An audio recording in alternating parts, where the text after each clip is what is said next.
On this episode of Greeny Sports Cards Live, we'll speak with the Cleveland Browns Director of Marketing. Our hobby news segment will feature one of the nation's premier bulk grading submitters, and Greeny will showcase the nation's hottest upcoming collectible events.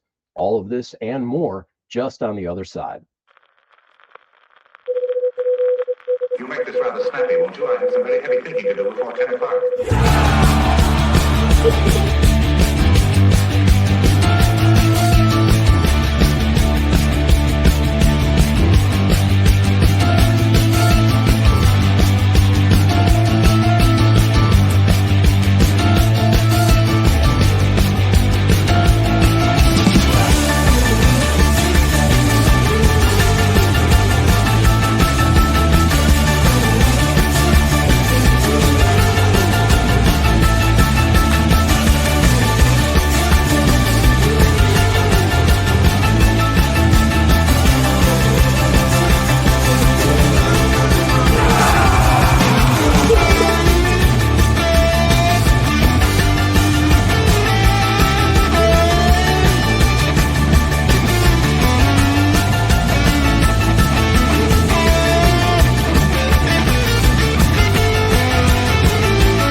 All right, welcome into Greeny Sports Cards Live, the world's very first multi-stream broadcast for the hobby. We've been doing this now well over 2.5 years, both Greeny and I, coming to you live every Tuesday evening, 7 p.m. Eastern, and along with a host of guests and influencers and all of you, including Anthony Lewis. Thank you for checking in.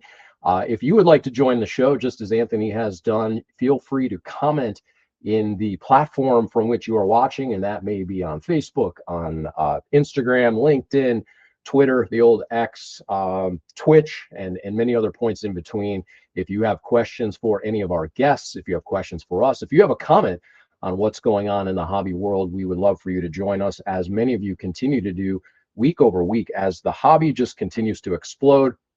There are no shortage of stories. There is no shortage of events that we will get into as well. Greeny will take you around the nation in Card Show Live a little bit later in the show and check in with multiple points of shows that are taking place, shows in your neck of the wood, and that may be Fishers, Indiana, College Park, Georgia. We've got a big Sports Wax promotion show with our friend James Faree in Concord, North Carolina. There is Mattoon, Illinois, and Green Acres, Florida, amongst many others. So stay tuned for Card Show Live coming up. We've got a terrific slate of guests for you this evening. We will talk to Matt Papatheodorou from the Cleveland Browns. He's the director of marketing, and they have a big summer tailgate coming up at the stadium, including a big card show. And we're going to get the lowdown from Matt here in just a bit on everything that's going on. And we'll see if we can get a little bit of insight as well, what it's like to be on the marketing side of things for an NFL franchise, especially as big news breaks, as it certainly did yesterday here in Cleveland. My name is Jeremy Levine, coming to you along with Greeny here very shortly from the worldwide headquarters of Greeny Sports Cards, Twinsburg, Ohio, which is just outside of Cleveland. So obviously big fans of all things Cleveland and Cleveland sports, but the hobby in particular. So let's get into it with your quick hits and hobby news of the week. And before we do that, we're also going to be joined by Tyler Robison from TNT Sports Cards, and he's one of the premier bulk submitters in the country for grading. Certainly a lot to talk about here, as we will note coming up in hobby news. So in your quick hits of the week, Wembanyama finals patch cards are incoming. Topps announced that every player in the 2026 NBA Finals will wear a special USA 250 patch, and select game-worn patches will be turned into chase cards, including another major Wemby hit that comes from Sports Collectors Daily, who also reports a 1/1 23-24 Panini Prism Black Victor Wembanyama sold privately for $5.11 million, the highest Wemby sale ever and the fourth highest basketball card sale in history. The big news of the week, of course, PSA temporarily shuts down all value tier submissions as backlog nears 10 million cards. Multiple outlets have reported PSA shut down its 4 value service tiers beginning June 2nd, which is today, due to a backlog of cards. The pause is expected to last up to 4 months as PSA works to cut the queue in half. Higher tier services remain open, but the turnaround times are already extending. This is the biggest grading disruption since the 2021 shutdown and will immediately reshape bulk grading, resale timing, and collector strategy across the hobby. Of course, we will get into more with Tyler a little bit later in Hobby News. Topps announces MLB City Series insert line for the 2026 flagship. Fanatics has expanded their NIL partnerships with dozens of new college athletes. Fanatics confirmed a new wave of NIL trading cards across football, basketball, and softball, adding dozens of collegiate athletes to upcoming multi-sport products. And Sports Illustrated Collectibles on SI is also reporting women's sports cards surge as the WNBA season opens. The season has sparked double-digit jumps in sales for top women's basketball rookies and autos, led, of course, by Caitlin Clark, Angel Reese, and Camila Cardoso. More hobby news and views coming up, especially the PSA bombshell with Tyler Robinson of TNT Sports Cards. And with that, we will go ahead and welcome in the man himself, Steve Greenberg, a.k.a. Greeny, the namesake of Greeny Sports Cards. Good evening, my friend. Hey, good evening. Happy Tuesday. Happy, almost summertime outside. It's probably not technically summer, but finally getting some nice weather here in Cleveland, Ohio. And as I posted yesterday, 8 Mondays away from the National. So we are in the road to the National time. And we started pricing cards today, just getting ready. I mean, that is a show that we look forward to all year long. And the culmination, it's kind of our fiscal year, really, that culminates with the National, July 29th through August 3rd or 2nd, I believe, in Rosemont, Illinois. So looking forward to that. And, June 1st, and we start gearing up for that show right now. Can't wait for the National. It is the,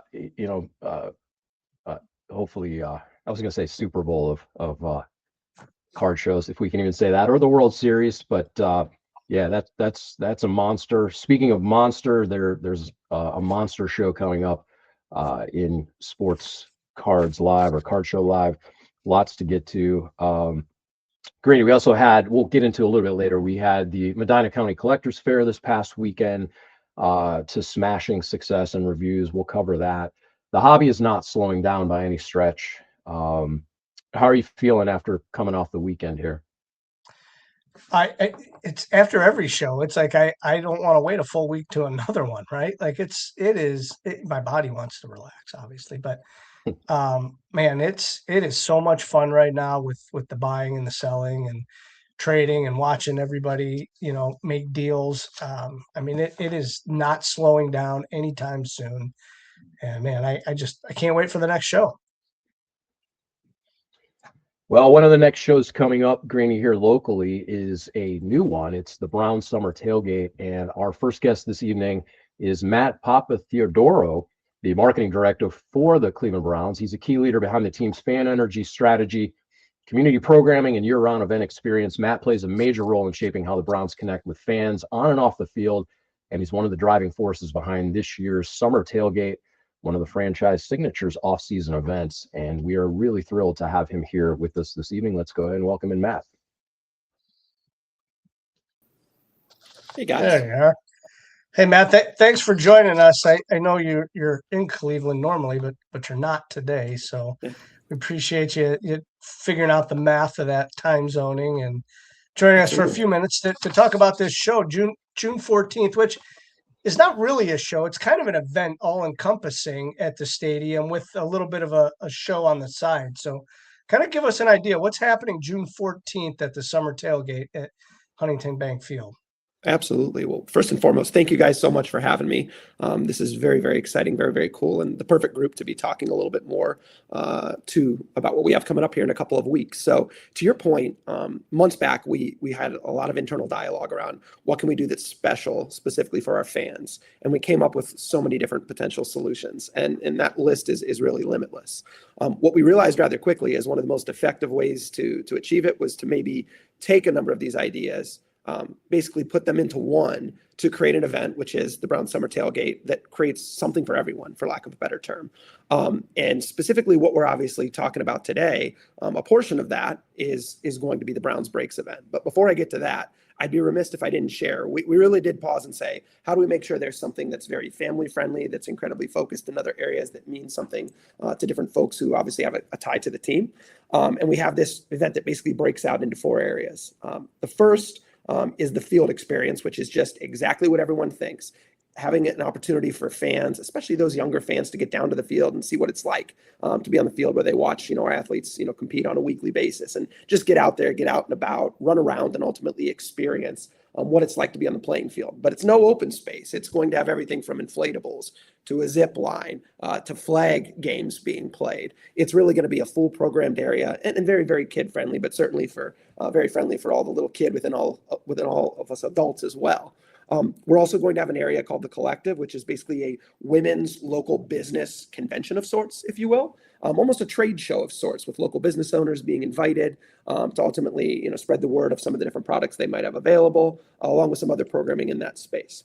We are going to have some player autographs, a lot more detail to come here in the coming next couple of weeks leading into the event on the 14th. But there will be some of our current players and some legends signing autographs there as well. And last but most definitely not least, we are going to have the Browns Breaks event. And I have to share with you, this is something that's been discussed for what feels like 2 to 3 years now.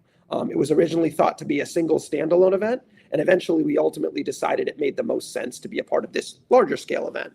And we couldn't be more excited. I mean, it's going to have live breaks on stage that we're working hand in hand with Tops, who's now, as many folks in this group know, is tied at the hip to Fanatics, having Tops help us run those formalized breaks, but also a collector's convention and card show, if you will, that will surround it. So something for everyone is most definitely the intention, and we couldn't be more excited for it to get here.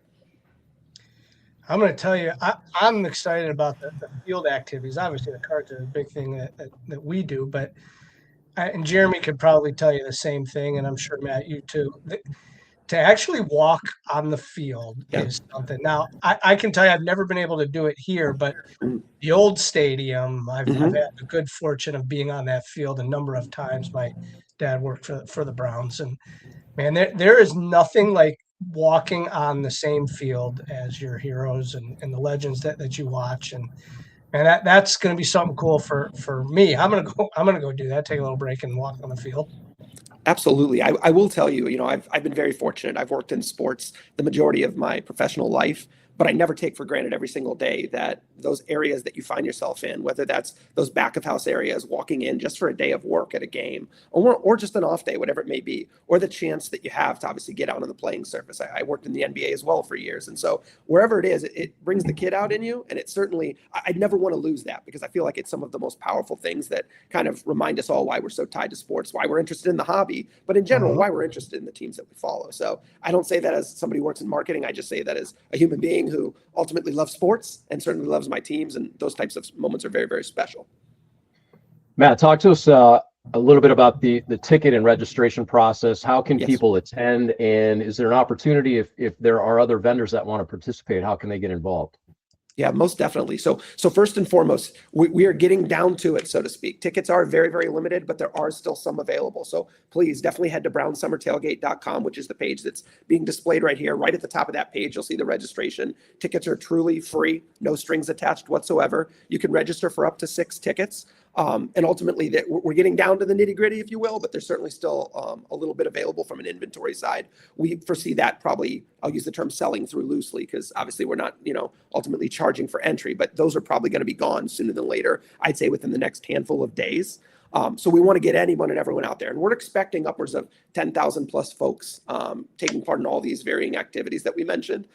For folks who have an interest, especially in that dealership community, if you will, and certainly as we've connected obviously with Greenies and others, we certainly have flexibility to add some additional vendors and dealers within the Browns Brakes footprint. Because again, we want to kind of create something for everyone. The actual brakes are truly going to be free. Topps is going to run them. It'll be as simple as enter for an opportunity to win, so to speak.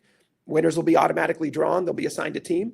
And ultimately, we'll go through that cycle with multiple breaks about every single hour or so. But we want to make sure that those who have an interest in the hobby, whether it's a newfound interest, whether it's, a casual fan who's just coming through, or someone who's an avid collector, has a chance to go and purchase some items as well when they're in the room. So again, that theme of something for everyone is something that we've kind of taken into that room, and certainly thinking about it, for the event as a whole.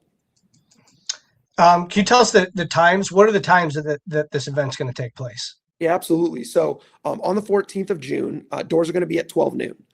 The event itself is going to run from 12 to 5. The way we're slating breaks specifically is going to kind of stagger them. We're still working through final logistics with Topps, but just for a general idea, I would expect there'll be a total of about 5 breaks with about an hour gap within each of them. We're going to expect a pretty free-flowing crowd. So folks will walk in. Some will say, hey, I prioritize heading to that field for the reasons we just alluded to. That's a really special experience. Others might just head straight to the space upstairs in the Lake Club. We'll have good signage all over to make sure it's incredibly clear for folks where they're headed, just so they know all the different varying directions and opportunities they have to maybe see what they're most interested in, and hopefully pass through a variety of different areas just so they get some exposure to a lot of the fun stuff that we have going on.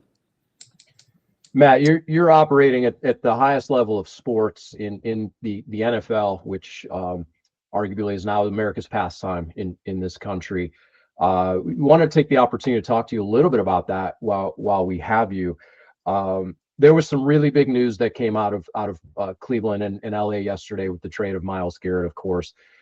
It's really easy to read the headline that a major star player has been traded, but in this business, these are humans. You're dealing with real people, but also behind the scenes. And you have a whole department. You have a marketing team.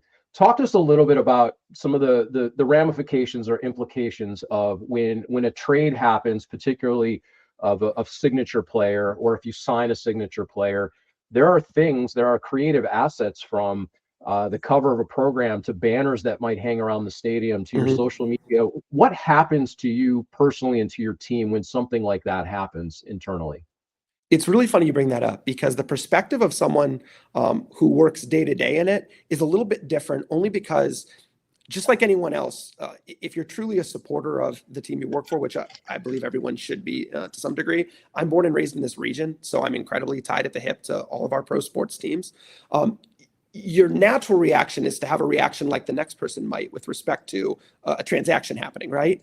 But I will tell you, from working within this space, my natural reaction typically immediately bypasses that, because I feel it's my responsibility, to your point, to think about what needs altered, what needs changed, what was planned, what needs pulled back, what do we need, who do we need to speak with, what third parties do we need to talk to make sure that we've made adjustments for different things that might be in market. You started to, cross some of those, cross off some of those boxes, as you were alluding to, when you talked about your socials, your website. And again, I can't stress enough, the bigger challenge is when you're dealing with who those third parties may be, where you have a player present.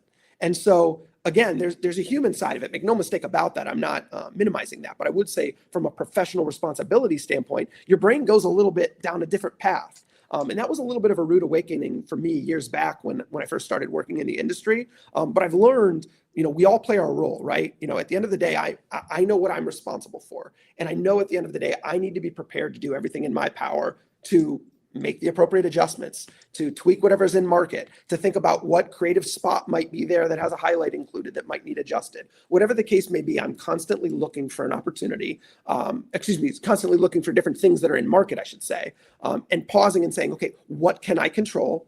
What do I need to adjust? What do both me, my team, and the extended team have in market that we need to be thoughtful of? And at the end of the day, that's really my responsibility, and I take that incredibly serious. It never takes the human element out of that. I think if you lose that, then you don't have the natural tie that you once did and why you're likely involved in sport or interested in working in sports, especially for a team that you have so much, natural tie to and interest in. But again, your professional responsibility, at least in that moment, starts to outweigh any reaction because you just want to make sure you do your part. Yeah, listen, we completely understand changes happen all the time, and we Jeremy's wearing the hat. The hat doesn't have a player's name on it. It has the colors and the logo, and that's ultimately what we root for. We obviously root for the players. We want them all to succeed. We want them all to be Hall of Famers and wear the same uniform. But we know that it's a business and it's not. But the cool thing about what we do is the cards, right? So we have a player coming back. He's obviously in a Rams uniform in his pictures, but we have new players to collect. We have new draft picks who are coming in, and every year we get new players to get excited about, and that's what the cards are, right? The people get to actually see these cards, they hold them, trade them, and that's what our collecting habits are. And will people still collect Myles Garrett cards? Of course, sure. Are they going to collect them all the way through his Hall of Fame career? Yeah, but we have other players on this team that people are going to collect, and they're going to get in the Browns breaks, and happy to hit, whoever Topps puts in their cards. But ultimately, collecting is about your team, and we enjoy it, and that's what this event's going to be about. It's going to be a celebration of the entire Cleveland organization, and with all the different things. So we're really looking forward to this. No, I appreciate that. I mean, you said it very well. The purpose of this event is to create a really cool experience for fans to gather during a window that, although the NFL is very much in the news cycle throughout the year, we don't always have the same opportunity to gather the way that we would on fall Sundays or whenever a game may fall. And so we knew this made a ton of sense. It felt good in terms of the location within the league year. It feels like a really good time to get folks together. And at the end of the day, we're celebrating the game of football. We're celebrating a team that we're all so passionate about. And we're just looking for a natural opportunity to get like-minded individuals who support, a great organization together at a single date in the middle of June. And it does create, great opportunity for folks to enjoy themselves, maybe get a look at some areas of the building and some experiences they wouldn't be able to have on a game day just simply because obviously football is being played. And again, never take these things for granted on a personal level. And I certainly know from a fan perspective, it creates just some fun, memorable experiences. Matt, we know you got to keep moving. You're in between meetings here. We appreciate you joining us. Beyond the summer tailgate, what can we look forward to for the season? We know this is a moving target. You've got a lot of planning still to go, but are there any highlights or things set in motion at this point that we can look forward to in the 26-27 season? Yeah, so absolutely. I mean, as you can imagine, things are consistently evolving. What I would share with you is in the coming weeks, we'll lay out exactly what we have planned from like a promotional calendar perspective. So think themes, giveaways, things of that ilk. We know we'll have a pretty robust plan with respect to what we're going to do from an in-game experience end. That's something that's very near and dear to my heart as well. The team works very, very hard to put on a great show, make sure that it, factors in feedback that comes directly from the fan base, the season ticket holders, but also any and all folks who come to games. So a lot of work is being done behind the scenes right now. Not a ton of detail to share, but what I can assure you of is that work is in progress. We're obviously, it's wild to think training camp is right around the corner. OTAs have been ongoing. Training camp's just a month plus away. It is crazy to think how the NFL has truly become a 365 business. It's awesome. It keeps us very busy. It certainly keeps us all chatting and talking all things Browns and NFL as a whole. So a lot more to come. And the season's going to be here before we know it. And I couldn't be more thrilled about that. Lastly, before we let you go real quick, collecting has become so popular amongst athletes and owners too recently. And there was a show in Arizona at the baseball stadium, and the owner of the Diamondbacks is a huge collector, probably has the highest dollar amount collection probably in the world. But we know that there's people in Cleveland, that there's players that collect, there's owners that collect. So we know that hopefully we'll see some people around that have their own cards that collect them. So that's just something cool that people don't get to see every day, is that the guys they watch actually collect cards too. I agree. It's a really good call out, because between whether it's members of our leadership group, ownership group, players, like the hobby brings people together. That's what's so cool about it. I shared with both of you, before we got started, I grew up in the hobby. I'll be the first to admit I might have drifted away from it a bit. It's changed so immensely, but it's changed for the better, because the forums and manners by which people can connect, the volume and ways that you can engage with individuals who have common interests, across the globe is unreal. It used to be a traditional industry that literally limited you in attending an event that might be at, your local hotel that had a ballroom that was set aside for it. That's still a part of it. There's still the human one-to-one point for individuals who enjoy that portion of it. But like, it's just unbelievable to me to think how much it's grown. But what I think is so special about it is it creates natural like opportunities to be had where individuals who might seem completely, dissimilar in terms of their interests have one thing that might bond them. We always talk about sports that way, but I would say collecting is even like a deeper level version of that, because now it's not just the team you follow. It's not just the fact you follow a sport. It's maybe there's not an obscure player necessarily, but there's a unique player off an existing roster that maybe you and someone you would have never, known in the past have a direct tie to. And now the two of you drum up, a connection of sorts. So it truly is a hobby that brings everyone together. It's awesome because it's new and old all in one. And that was the main reason why we thought like this just makes sense. Like this, we know we have great fandom within our fan base, but this is a way to connect people that's a little different than how we normally would do it. I think you said it so perfectly. It's just such a unique industry that pulls so many people in so many special ways. Yeah, Fantastic. very well said, Matt. And so to put a bow around this, from an experiential standpoint, the Brown Summer Tailgate's coming up. Let everybody know where they can get more information and those limited tickets that are still left. Absolutely. So brownsummertailgate.com, which is what you're actually taking a peek at right now. The registration, if you'd like to get tickets, is right near the top of the page. And as you work your way down specifically to the Breaks event, which is obviously our focus today, there's actually a link right there that'll ultimately allow you to submit if you're interested in potentially setting up at the show as well. I'm actually going to be that point of contact. I've been connecting with all folks along the way, making sure we have everything in order. I feel confident we have a good, strong, streamlined process. And the main reason is we have a ton of folks lined up and ready to go for the event. The more the merrier, though. All it does is create that opportunity that maybe a fan who attends, now there's some product, some piece of memorabilia, a card that otherwise wouldn't have been there is now available to them. And that's really what this is about, is creating an awesome experience for maybe those novice collectors and certainly those avid ones as well. So brownsummertailgate.com, you'll be able to pick up any and all information you need and obviously register for tickets or certainly set up for a table as well. Fantastic. We look forward to seeing everybody, including you, on June 14th. And we appreciate your time, and we'll see you in a couple weeks. Outstanding. Thank you guys so much. I really appreciate the opportunity. Thank you. Thanks, Matt. Thank you, Matt. Great This stuff. is going to be a fun event. This really is. Jeremy, we've talked about it. We've been fortunate enough in our lives to be around sports. And, I haven't been around this stadium, but I've been around other ones. And it is something cool to be able to go to places where you're normally not able to during game days. So it should be a lot of fun to be in the stadium on that day. Yeah, the kids today are telling everybody to go touch grass. Well, now you can get down to the stadium and go touch some field grass and that's right. Enjoy. I mean, again, Greeny, it's easy to get caught up in the headlines, and as we do as fans of, players on the move, who's coming, who's going. But at the end of the day, it's a celebration of sport. We have an NFL franchise in Cleveland. We get to go to games. You get to experience that. It's really fortunate. And like Matt said, you don't want to lose sight of that. Win, lose, or draw, it's still a chance for people to engage in sports and generationally, particularly from the hobby perspective. So really looking forward to that event coming up, the Brown Summer Tailgate. We're just on the heels of another terrific event, the Medina County Collectors Fair. We've got some highlights to show from that, Greeny, and I want to give you a chance to talk about it a little bit, what happened this weekend. Yeah, a lot of fun, man. 200 tables. Nearly about 2,000 people showed up between Friday and Saturday.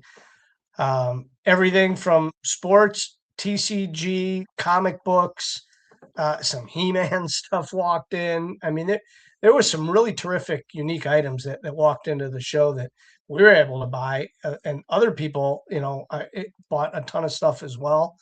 And then just all of the different transactions. And then the food trucks out back, were terrific. The ice cream stand are rocking dogs. So, I mean, this is just one of those fun, really laid back events that we really enjoy doing. And it is, there's Bob Golick was there signing autographs.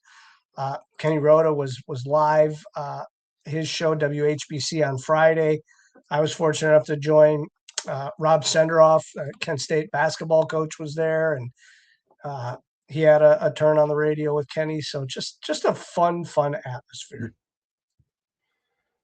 Greeny, it's amazing how fast everything is accelerating, because it was barely over a year ago, I think at this point, just a little bit over a year, you had some reservations about even doing an all TCG show, and you had a chance in Broadview Heights looking at one of the dates and saying, all right, let's just do an all Pokemon show, because some of that is starting to take over.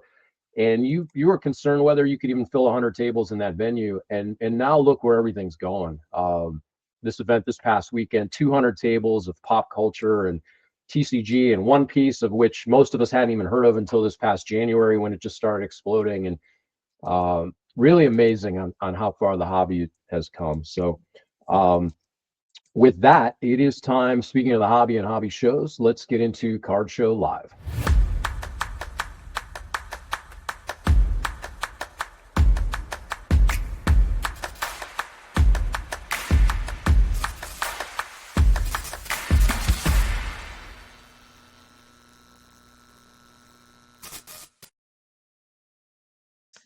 Happy June, and welcome on into this edition of Card Show Live, where we're going to take you around the country and preview some of the hottest shows of the week. We're going to start with a monster, the Midwest monster, that is, in Fishers, Indiana, this weekend, June 5th and 6th, 400 tables at the Best Choice Field House. This is Jeff Mayro's show. J&J All-Stars has been putting this on for a couple years, and terrific show, terrific venue. We've been there almost every show. We're not going to be able to make it this weekend for the prior commitment, but we love this show, and every chance we get, we usually try to get there. And some of the biggest vendors around the country are there.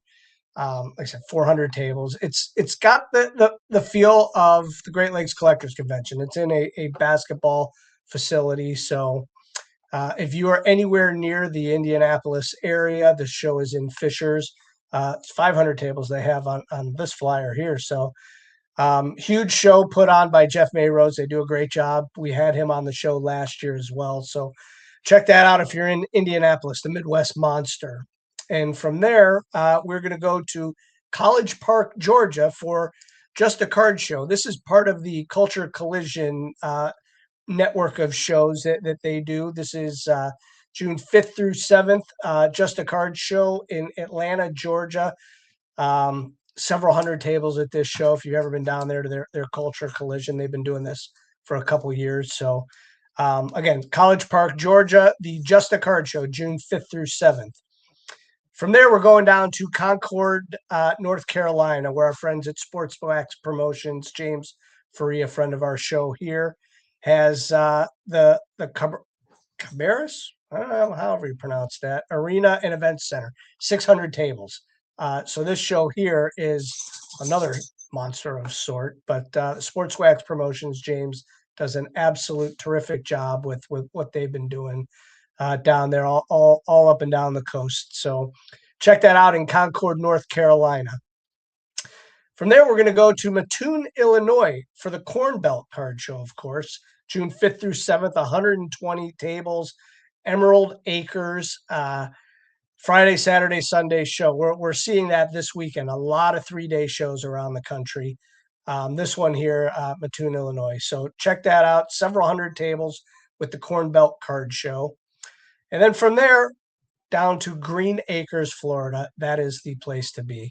The Lake Worth Sports Card Show, Sunday, June 7th, 50 tables. So if you're looking for one of the small little local shows, Green Acres is the place to be. Whether you've heard that before or not, I don't know. But Lake Worth Sports Cards is running that show.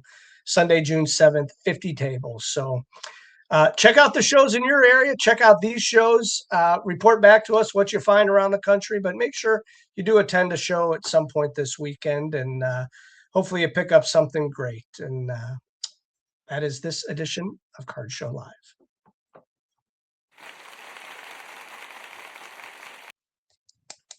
All right, Green. You mentioned my tune. Here's your tune. There it is. Couldn't help myself. Right.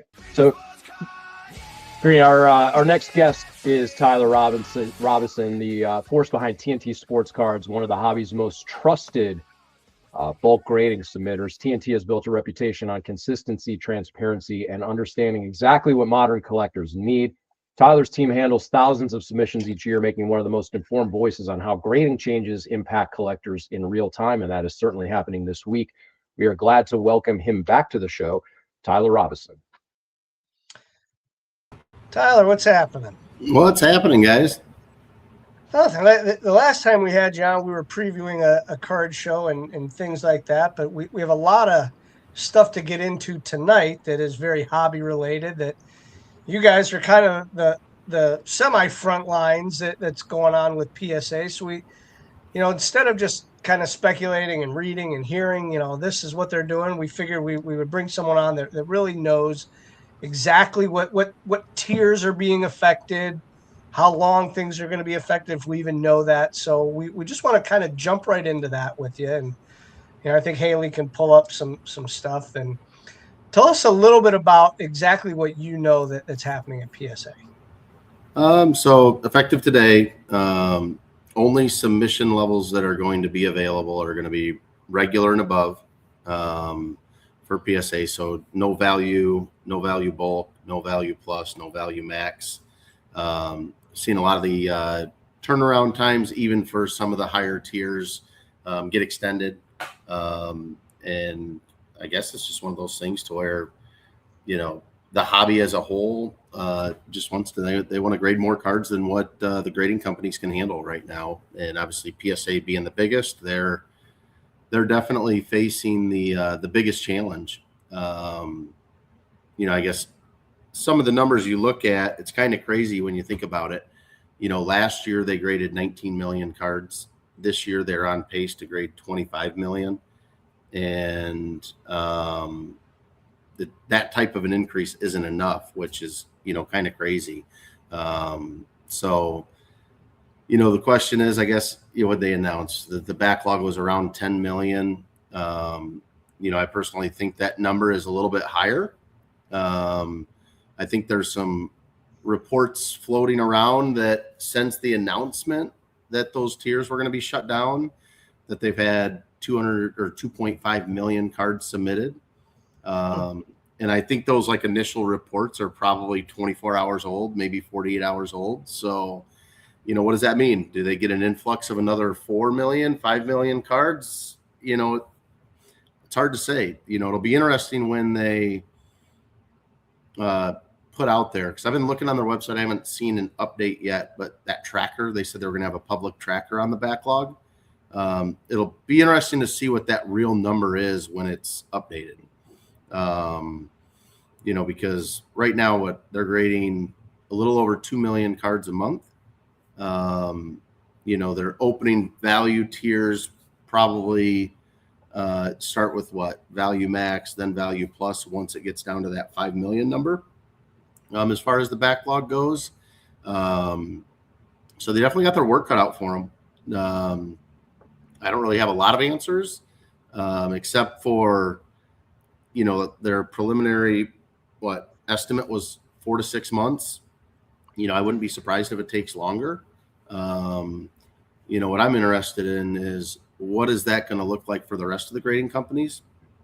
Because what PSA is telling you, I'm guessing they were probably getting somewhere between 3 and maybe 4 million cards a month, right? So they're telling everybody, we can't take on, you're going to have to send 2 million, 2.5 million cards elsewhere for the foreseeable future while we work on getting caught up. But what happens if those cards end up getting evenly distributed between the other grading companies? Right now, CGC is grading about 600,000 cards a month. Beckett, I think on the last report for May, was at 150,000. SGC and TAG are, right around 50,000, right? So if that gets evenly distributed, that's going to shut them down too. So it's kind of scary when you think about it.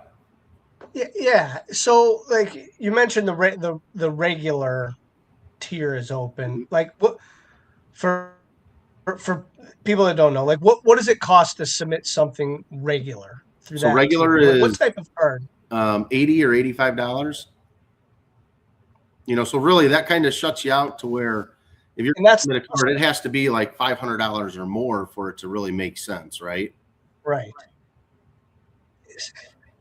And that there are so many ways that we can go with this. The 10 million backlog, and we talk about it all the time. There's so many cards that don't need to be graded, but people are told to grade your cards, so they Mhm. open the pack. You get a base Steph Curry Topps Chrome card. You think you need to grade it.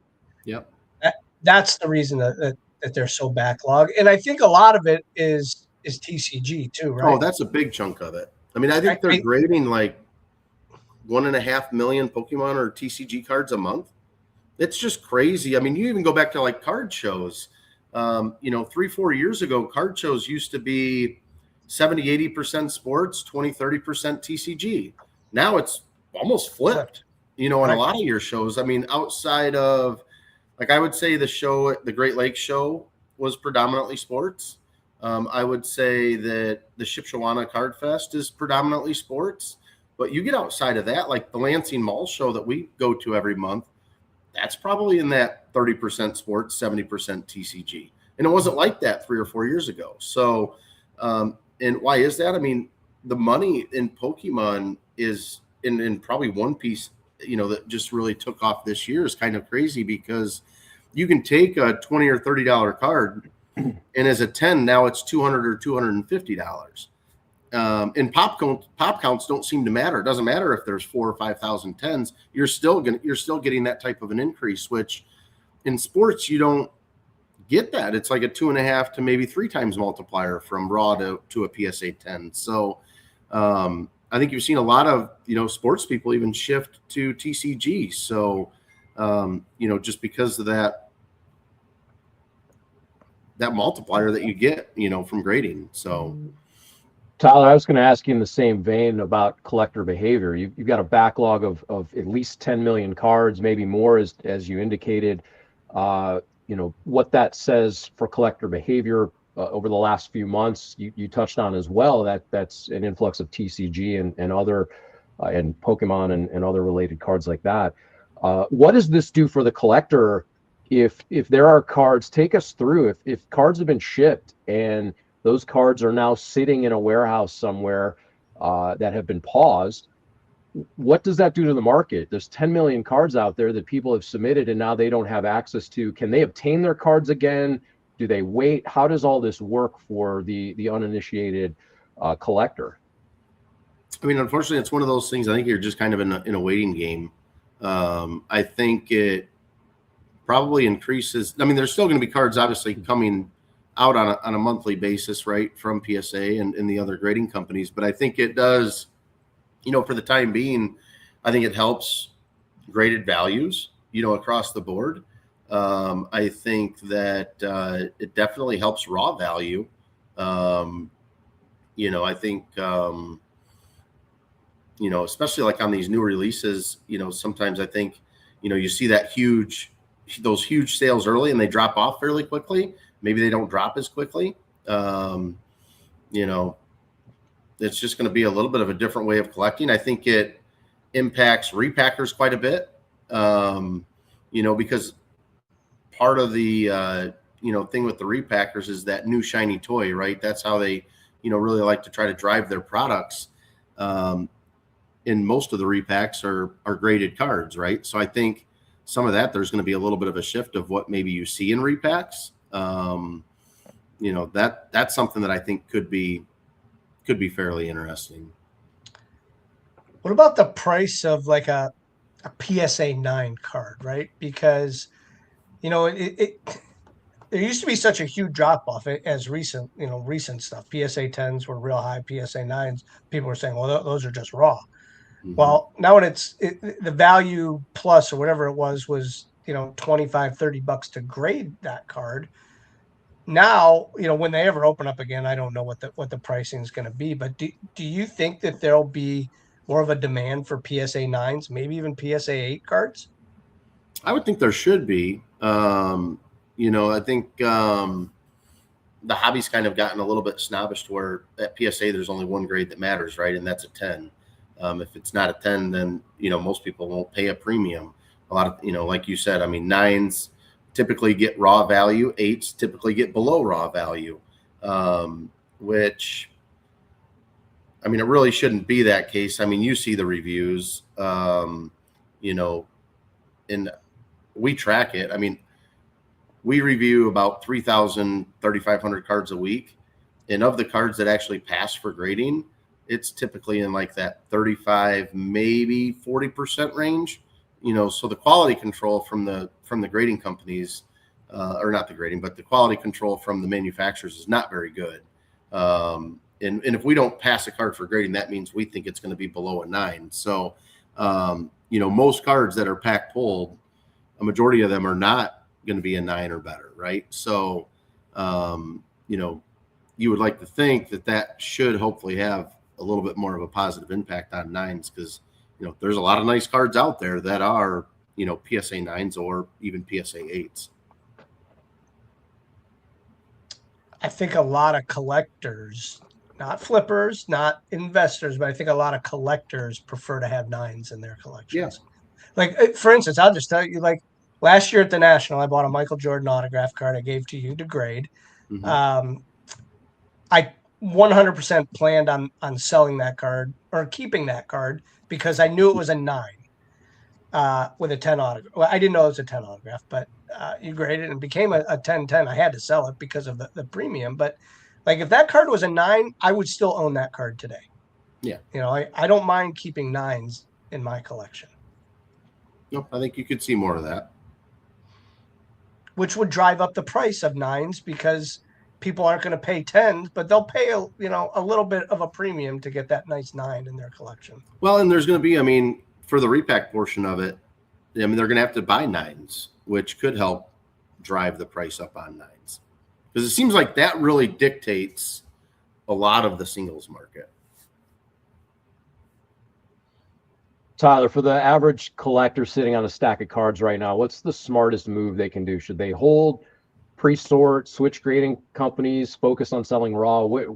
What advice do you give?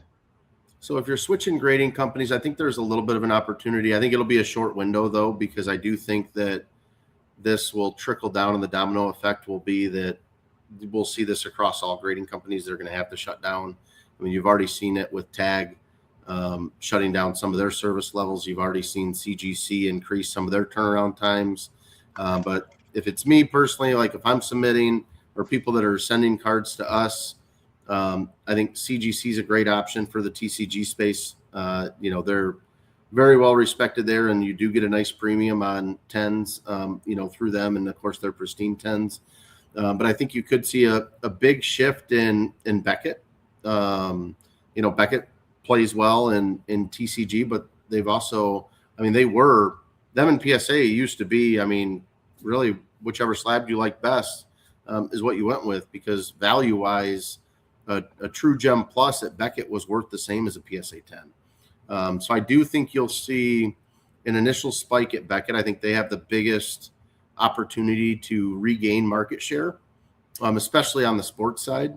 From a cost standpoint, they're fairly, reasonable, typically a little bit cheaper than PSA on most stuff. But I think right now Beckett would be my first choice. It's a matter of how long can they stay open. There's a little bit of a positive, I think. They were consistently like 75 to 100,000 cards a month from a grading standpoint. Last month they hit 150,000. So, hopefully you'll see them be able to scale and ramp up, how many cards they can take on a month in a month out basis. But, I think they're probably the best option right now. It's just going to be a matter of how long they can keep up with a big influx, which I would expect them to have. Do you think that we'll go back to having these value prices tiers? Like, do you think that they're going to go back? Like, are they going to reopen that? I would think so. I mean, but how many people are going to like save millions of cards? If you add up everybody, Like, is it just going to happen again? Is this a cycle that's just going to keep happening, or are they just going to hire so many people I at mean, some they point? plan on what they say. They want to hire 1,000 people. I mean, PSA already has what they have a place they have a grading operation in New Jersey, in Florida, I believe in Texas as well. A couple out of the country, I think one in Asia, Europe. And they plan on continuing to have a bigger footprint in other areas. I think it's just one of those things. How many people do they need to hire? I think it's one of those things. This year alone, they're like 39% up year over year, and it's still just not enough, right? So it really boils down to how many cards is the hobby really trying to grade? That's the number we really don't know. My guess is it's probably close to 5 million cards, and the grading companies can only handle about 3 million cards right now. So,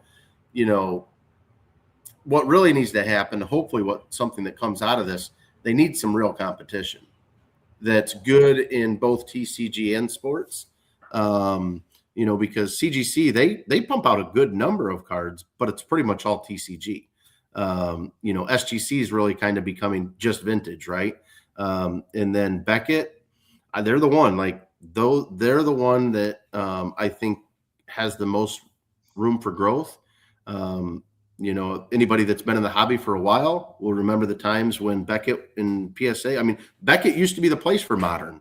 PSA was more of your vintage house. So they definitely have a lot of opportunity. And then Tag, it'll be interesting to see Tag and what happens with them. Right now they can only handle about 50,000 cards a month, but they're working supposedly on technology that they can have in hobby shops, a grading machine right there on site to where people can take their cards and put it in it. And in 5 minutes, it pops out a graded card. Right. So it'll be interesting to see, one, how much money do they have to be able to invest in something like that? How big of a footprint can they have?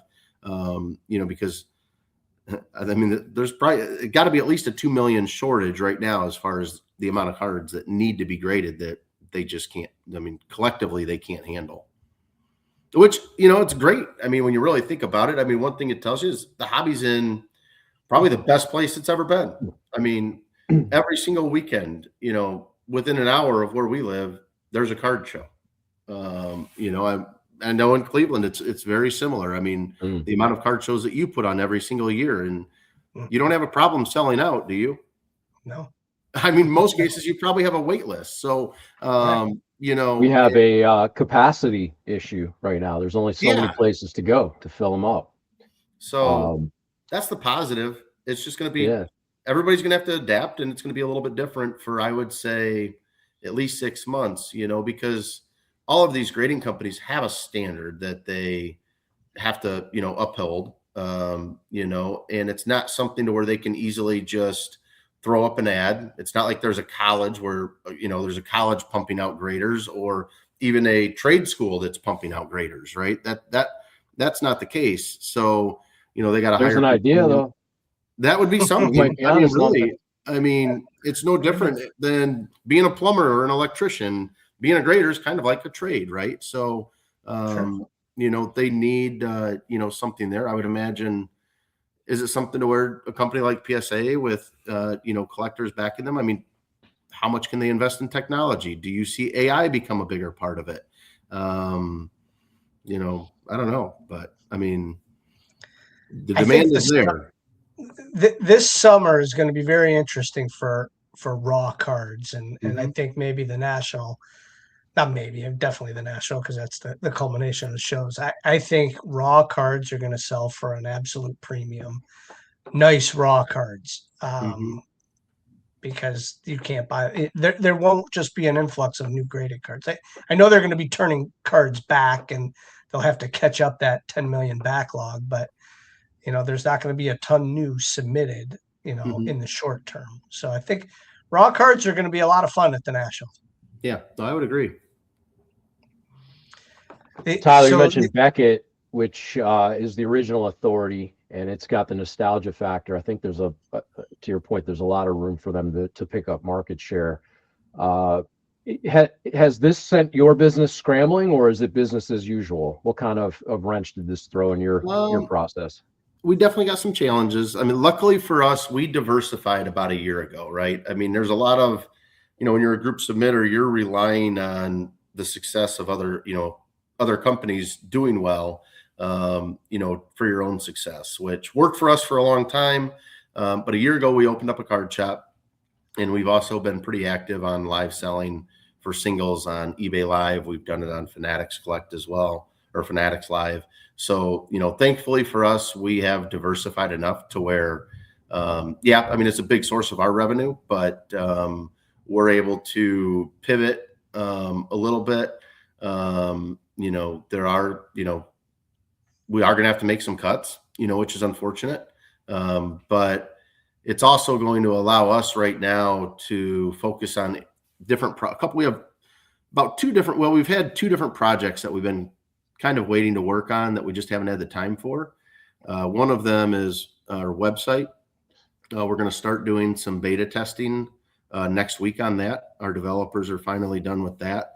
We've been working on a website that is going to basically copy the grading company's websites from a trackability standpoint, real-time updates, communication with our customers, having that all housed in one location. And it's been a long project, but we've got news last week that they were close.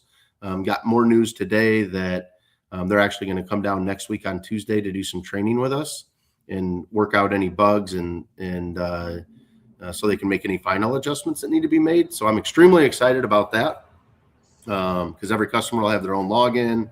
And like I said, it'll pretty much have that same look and feel as all the grading companies. It'll just, give our customers an option. If they grade with us, they can keep all of their stuff organized in one spot instead of having to have accounts with 3, 4, 5 different grading companies. So I'm really excited about that. And then it also is going to allow us, one of our employees is going to be moving, or 2 of them are planning on moving to Florida at the end of the year. And the plan with them was to just focus on breaks and live selling. So it allows us to kind of get them going on that, sooner than later, to where we can, start building that following, because just like grading, if you work with a group submitter, you build that trust factor, that relationship, you typically stick with that group submitter, whether it be us or whether it be Nash Cards or PC Sports Cards. There's a big trust factor there, and you typically stick with who you like if you've had a good experience. Breaking's no different. You break with who you like. You break with the personalities you like. A lot of times, a lot of good friendships, end up being created that way. So this is going to allow us to kind of jumpstart that a little bit. So I'm just excited to some extent to get a little bit of a break over the next 3 to 6 months because it's just going to make us stronger when it opens all back up. So. Yeah, sometimes a break isn't such a bad thing. I know that people are going to complain that they can't grade their cards, but such is life. Take a little break, focus on something else. You have to pivot. We've all done that in this industry. So now is the time to do that. And, listen, we appreciate your insight. We look forward to still submitting cards with you when we can. We'll get the higher price cards there, which is fine. So listen, Tyler, we do appreciate it. We're coming up towards the end of the hour, but we're glad that we got some insight from you and everything that you do to help us out. We do appreciate it. Yeah, no, thank you. Wish I had a little bit more, but we'll see. That's all right. Tyler, thanks for joining us this evening. As always, our thanks to Tyler Robinson, TNT Sports Cards. Thanks to Matt Papa Theodoro from the Cleveland Browns regarding the Browns summer tailgate. Our thanks to Haley on the board. And thanks to all of you for continuing to join us week over week. Check out all the socials. GreenieSportsCards.com is the main website. And Greenie, thanks to you for allowing us to do this. May the cards forever be in your favor. Thanks again. We had a fun night, a great week at the show, and we will see you guys next Tuesday.